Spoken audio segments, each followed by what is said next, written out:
जेठानी और देवरानी के झगड़े की परंपरा तो बहुत पुरानी है, लेकिन क्या होता है जब इस झगड़े को कोई अलग ही लेवल पर ले जाए। ये कहानी है ऐसी ही गरीब देवरानी के बारे में। जमीन जायदाद हड़पने के लिए शीतल की जेठानी सीमा ने अपने पति के साथ मिलकर शीतल के पति को तो मार डाला और मारकर उसकी बॉडी को जला दिया ताकि कोई सबूत न रह सके।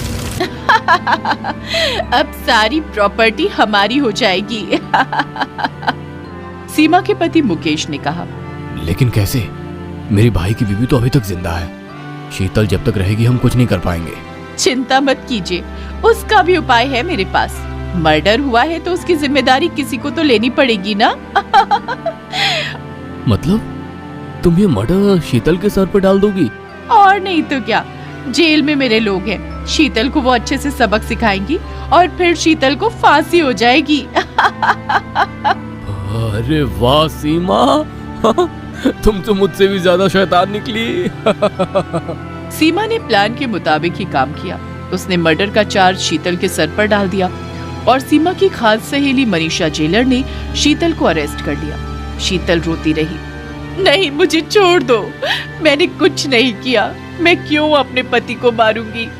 चल चल मेरे साथ, तुझे सजा भुगतनी होगी, खुद के पति को मारती है।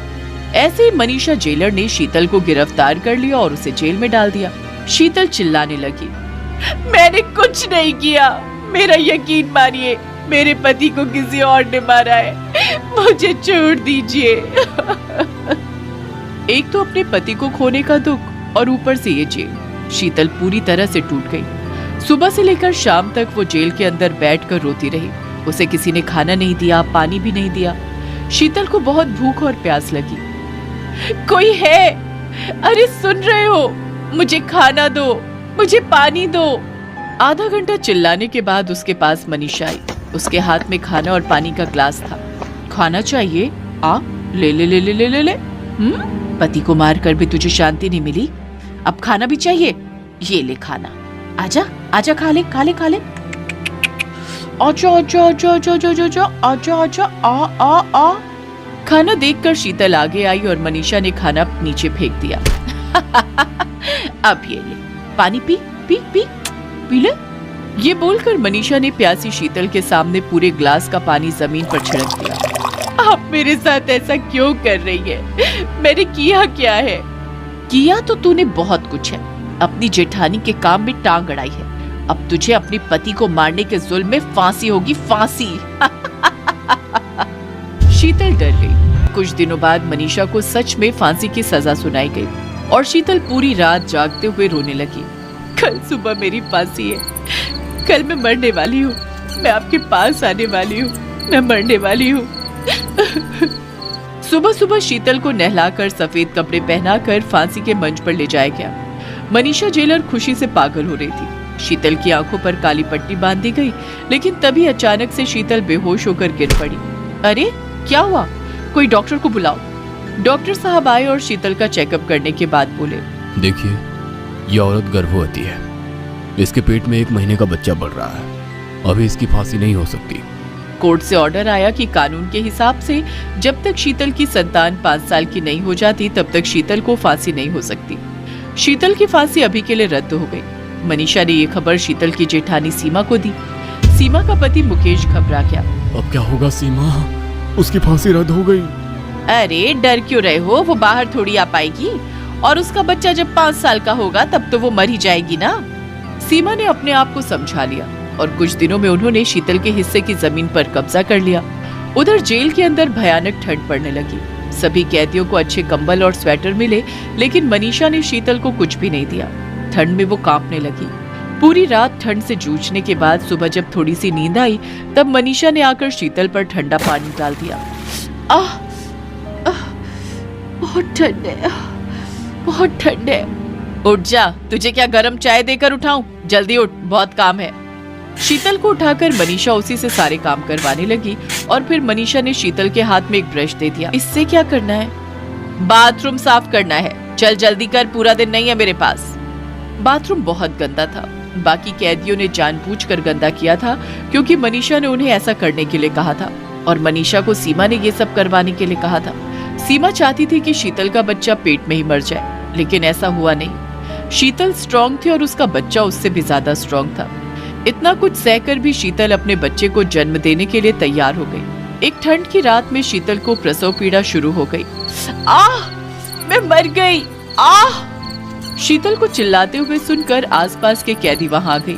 उनमें से एक औरत का नाम सरला था। सरला को बच्चा पैदा करवाना आता था। शीतल, चिंता मत करो, मैं हूँ यहाँ। तुम बस अपने पेट पर प्रेशर डालो। मुझसे नहीं हो रहा, मैं मरने वाली हूँ। कुछ नहीं होगा शीतल, प्रेशर डालो। ऐसे ही पूरी रात मेहनत करने के बाद शीतल की बेटी पैदा हुई और उसका चेहरा देखकर शीतल सारा दुख भूल गई। ये मेरी बेटी है, मेरी बेटी, तू कितनी सुंदर है बेटी, मेरी बच्ची। उस रात शीतल अपनी बेटी को पकड़कर सिसक कर रोती रही और उसके बाद से हवा धीरे धीरे शीतल की ओर आने लगी। जेल की सारी कैदी शीतल की बेटी के साथ खेलने लगी और इस तरह शीतल से भी सभी की दोस्ती हो गई। सरला अपने हिस्से का खाना शीतल को देने लगी। इतने दिनों में पहली बार शीतल को इस जेल के अंदर प्यार मिल रहा था और इसी बात से मनीषा चिढ़ गई। उसने सीमा को कॉल किया। हाँ सीमा, यहाँ सिचुएशन कंट्रोल के बाहर जा रही है, कुछ करना होगा। मेरे पास एक प्लान है। अभी कुछ ही दिनों में भयानक ठंड पड़ने वाली है, बर्फ भी गिरने वाली है। शीतल की बेटी को स्वेटर मत दो और शीतल से ज्यादा काम करवाओ ताकि वो अपनी बेटी पर ध्यान न दे सके। देखना, इसी से उसकी बेटी मर जाएगी। मनीषा ने वही किया। उसने शीतल से स्वेटर छीन लिया। उसकी बेटी इतनी ठंड में बस एक पतले से फ्रॉक पहनकर रहने लगी और ठंड से रोती रही। चुप हो जा मेरी बच्ची, चुप हो जा, मैं तुझे स्वेटर बना कर दूंगी, चुप हो जा। ऐ शीतल, ये वक्त अपनी बेटी के साथ खेलने का नहीं है, चल जा रसोई में। आज से कैदियों के लिए खाना तू बनाएगी। शीतल खाना बनाने चली गई। मनीषा ने सोचा कि शीतल अब अपनी बेटी पर ध्यान नहीं दे पाएगी, लेकिन यही उसकी सबसे बड़ी गलती थी। शीतल रसोई में काम करने लगी और उसकी बेटी कैदियों के पास रहने लगी। कभी भूख से तो कभी ठंड से रोने लगी। शीतल, तेरी बेटी ठंड से कांप रही है, कुछ करना पड़ेगा, इसे स्वेटर पहनाना पड़ेगा। लेकिन स्वेटर कहाँ से आएगा दीदी? जेलर मनीषा ने तो स्वेटर छीन लिया है। अब मैं जेल के अंदर स्वेटर कैसे बनाऊं? ये वक्त दिमाग लगाने का है, कुछ तो जुगाड़ लगाना ही होगा। सोच शीतल, सोच। लेकिन शीतल के दिमाग में कुछ भी नहीं आ रहा था। बाहर बर्फ गिर रही थी, जेल के अंदर भी बर्फ आ रही थी। ऐसा लग रहा था जैसे ठंड मानो हड्डियों के अंदर घुस गई है। तभी मनीषा ने एक बस्ता बंद गोभी लाकर रख दिया। ये ले शीतल, बंद गोभी की सब्जी बना। शीतल बंद गोभियों के बाहर के पत्ते खोलने लगी और तभी उसके दिमाग में एक आइडिया आया। अरे, ये बंद गोभी के पत्ते तो बहुत बड़े और मोटे हैं, क्यों ना इसी चीज से स्वेटर बनाया जाए। सब्जी बनाने के बाद शीतल ने उन पत्तों को फेंका नहीं। उसने उन पत्तों से अपनी बेटी के लिए स्वेटर बनाया और अपनी बेटी को पहना दिया। उसकी बेटी ने रोना बंद कर दिया। अरे वाह सरला दीदी, देखो मेरा आइडिया काम कर गया, मैंने बंद गोभी का स्वेटर बना लिया। और ये बात जेल के अंदर आग की तरफ फैल गई। अब सभी ने शीतल से बंद गोभी का स्वेटर बनाने के लिए कहा। शीतल बंद गोभी का स्वेटर बनाने लगी और उसे पहनकर कैदियों को ठंड नहीं लगती थी और पूरे जेल की कैदियों ने बंद गोभी का स्वेटर बनाना शुरू कर दिया। जेल के बाहर स्वेटर बिकने लगा और उससे सरकार को भी फायदा होने लगा। ऐसे ही समय बीतने लगा और 2 साल बाद अच्छे बर्ताव और बंद गोभी स्वेटर बनाकर सरकार का फायदा करवाने के लिए शीतल की फांसी माफ करके उसे जेल से मुक्त कर दिया गया। तब तक बंद गोभी स्वेटर बेचकर शीतल को अच्छा खासा मुनाफा हो चुका था और उन्हीं पैसों से उसने अपनी जेठानी, उसके पति और जेलर मनीषा पर केस कर दिया। जेल की कैदियों ने भी शीतल का साथ दिया और शीतल केस जीत गई। मनीषा, सीमा और मुकेश को जेल हो गई और उन्हें फांसी भी हो गई। सरला दीदी भी बाहर आ गई और उनके साथ मिलकर शीतल ने बंद गोभी स्वेटर की कंपनी खोल ली और वो खुशी खुशी रहने